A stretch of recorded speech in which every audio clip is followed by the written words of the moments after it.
Hello ladies and gentlemen, this is Sachi from EDM QuickTips. In today's quick video, I'm going to show you how to manipulate your Midi notes in the Midi editor in Ableton Live. This is a fantastic tool and it's fairly unique and I like to use it fairly often. Alright, so let's get right into it. As you can see here, I've already created myself a Midi track with a sound, with a preset sound from the Omnisphere VST. However, you can use whatever synth you want for this purpose. This is just to follow along. You can go to your instruments and kind of go to collision and kind of pick a sound from there, or any of the other cool instruments that Ableton Live has to offer. Alright, for a quick overview from our last lesson, you can see here that we have our two windows. One window is for our VST host and also our effects, so we can mix our track and kind of do some effects on the individual tracks. Here we have on the left, we have our editor where we can actually edit our Midi. Just do remember, if you're selected on an empty Midi slot, this will not be active. Our piano roll / Midi editor will not be active and it will say no clip selected. So you simply must pick a clip in order to select it and effect it. So in order to effect a clip, you got to select it. In order to effect a channel, you got to select it, right? Okay, in order to effect, you must select. For an example, let's say I have an audio track and I have a sample and I'm using my Sachi Record sample pack volume 1 here. If I had this sample here, you can see it's a audio editor now, and I can come in here and do all kinds of cool manipulations and all that jazz. And here you can see it becomes an effect, audio effect unit here, where I can add my my own custom effects that I've bought from wherever, or I can use Ableton's effects. Now a lot of people say, oh, you know what, usually in DAWs, the effects are not that great. Don't let Ableton Lives fool you. They're really good and I use them in my mixing process a lot. And however, I'd just like to also share with you, I use a lot of the Waves plugins. I'm a huge fan of Waves, and I usually tend to really buy their stuff when they're on sale, when there's a holiday or something, or they have some sort of blowout special. I tend to go there and buy my bundles from them. And yeah, let's get on with the process here. I'll delete my audio track. I have already pre-sequenced. Sorry, I've already recorded a MIDI sequence, and the reason why I did that instead of recording it in the video, because I still have some latency issues I'm still trying to deal with while I'm screen capturing. All right. So I have my MIDI sequence here, and I'd like to actually select it all. So what I have to do is click on my loop cycle here, and as you can see, our loop cycle turns black, and that means everything's selected.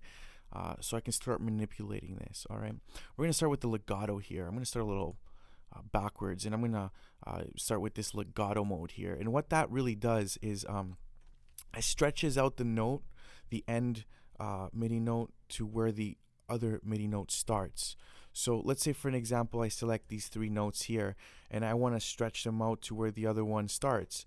All I would have to do is select those notes. Let me just zoom in a little bit more here so we can see what's going on. All right, so I have those 3 selected and I want them to end where the other MIDI note starts. I would just simply press legato, and as you can see, they've ended where the next one starts. So let's say, for an example, this MIDI note was here. All right, and I marquee select these 2 notes, and this is where a marquee select is good instead of using the loop cycle select here. This way it selects everything. The marquee selects just individuals. So this is the only reason why I would use a marquee select. I wouldn't use a marquee select on a full sequence because sometimes this sequence is fairly simple. There's not a lot of notes in the sequence, but I just like to get into the habit of doing that marquee select only on individual notes, or 3 or 4 in a group. If I want to select my whole sequence, I usually use the loop cycle and it selects everything for me. So yes, so we move that note a little bit further, and you can see if I press the legato mode, it ends and the other one, it ends where the other MIDI note starts. Okay, so let's say for an example, all right, for these 4 notes here, I'd like to stretch them in legato mode. So I want this note to end where this one starts, and same with that one.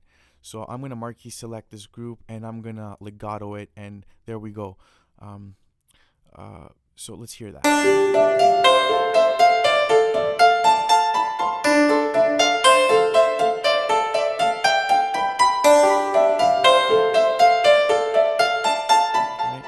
Really cool. Let me just put that note back to where it was because it was offbeat there. So I'll marquee select those 4 notes and legato it. This is for demonstration purposes anyways. You can hear the difference with legato mode and without. These are more shorter notes, kind of like a staccato, and these are more of a legato, which means extended out notes dragging out to where the other one begins. All right, that's really awesome. So let's say for an example, I have this part of the sequence now, and I want to maybe, you know what, I want these notes to start here and kind of basically reverse this vertically, horizontally rather, I'm sorry, I want this to be basically reversed. So I can do that by pressing this reverse button. All right, that's pretty cool. So let's hear it with, you see, and I'll reverse it back to what it originally was, how I sequenced it, and have it, right? This is with the reverse, so I'm reversing the note, so it's going horizontally.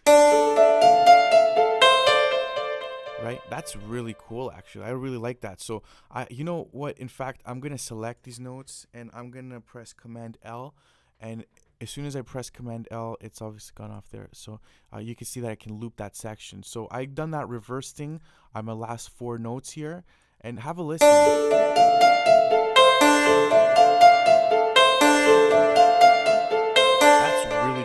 I really like that. Let me undo that. Okay, so let me do it back to what I originally have done in the sequence. You can see, like, maybe I don't have a lot of inspiration right now and I want to do something different, but I can't get inspiration. Something as simple as reversing your notes like that can give so much more depth to what you're doing. So see, now this, we're in the second bar here, so I'll reverse those too. Let's reverse those. So we have these notes reversed and also these notes reversed from the sequence. All right, let's hear it now. All right, now let me bring them back to normal, what they originally were, and hear back. Really awesome, like I really like that already. So okay, so I'm gonna reverse them again.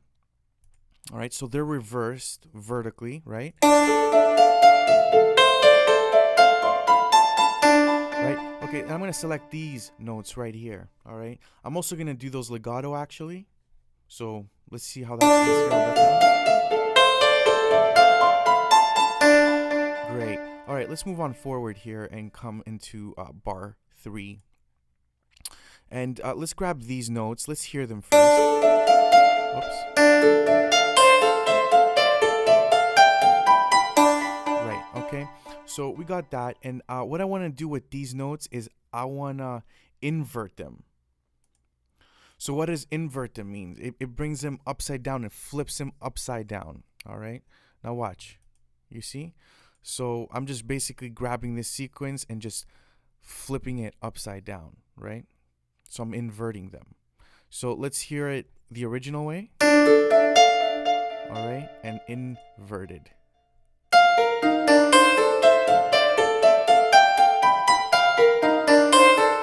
Now perhaps this might not work on every way, but let's try another section. That didn't work, and it's all about additioning things, right? You're not going to get everything perfect on the first shot.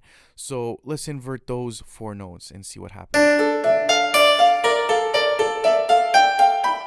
It's kind of suspenseful, right? It's cool.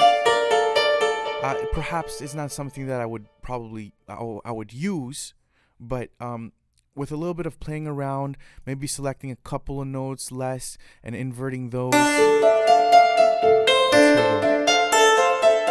You see, I inverted those two instead of these 4 notes altogether. So you get a different flair, right? So that's what that does, the reverse, invert, and legato, which is great. Like I said, you just gotta play around and see what works for you. It's a good way to manipulate MIDI. And I suggest you use these features in Ableton Live, especially if you're, creating a big melody that you want some sort of inspiration and kind of to help you out. Now, the other thing I'm going to show you here is these buttons here. It's a 2 and a 2. Now, what happens here is, let's say for an example, I have these legato notes on the second bar here. On the downbeat of the second bar, I have these 4 legato notes, and I actually want to make them shorter. I want them to play closer together, so that means quicker, right?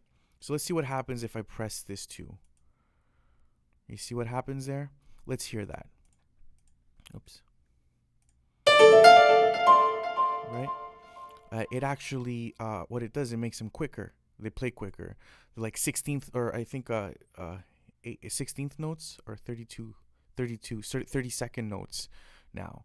And here, right? That's cool. I like that. So like, let's say I want to marquee select these 4 and perhaps maybe duplicate that. Oh, sorry. Perhaps duplicate those. So Command D will duplicate for me. And you see what happened?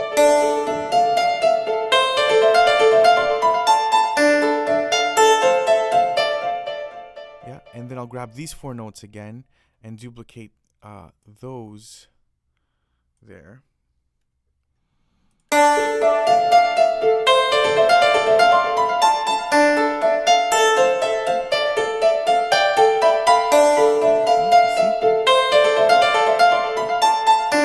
So that's what that plus, I guess minus, let's call that plus or 2 minus does, right?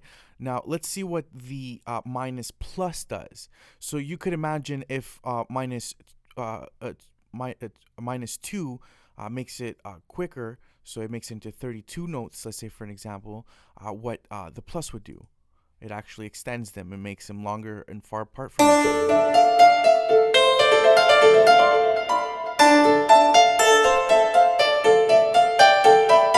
And actually, you know what? I'm gonna do the same little concept that I've done here in this area where I made the notes quicker.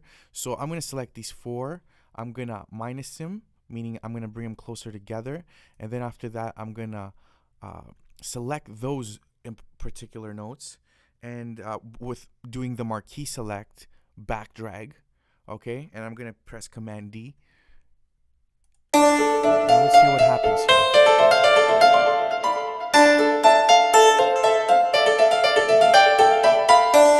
And that's it. I mean, you don't have to be a genius. You just gotta really have the flair, the style to create something new and really put the love into it, kind of thing, right? So here I've created kind of a really cool melody. It could be part of a scene. It could be part of a breakdown melody. It could serve a lot of purposes, all right? And that's how you manipulate your MIDI in the MIDI editor, all right?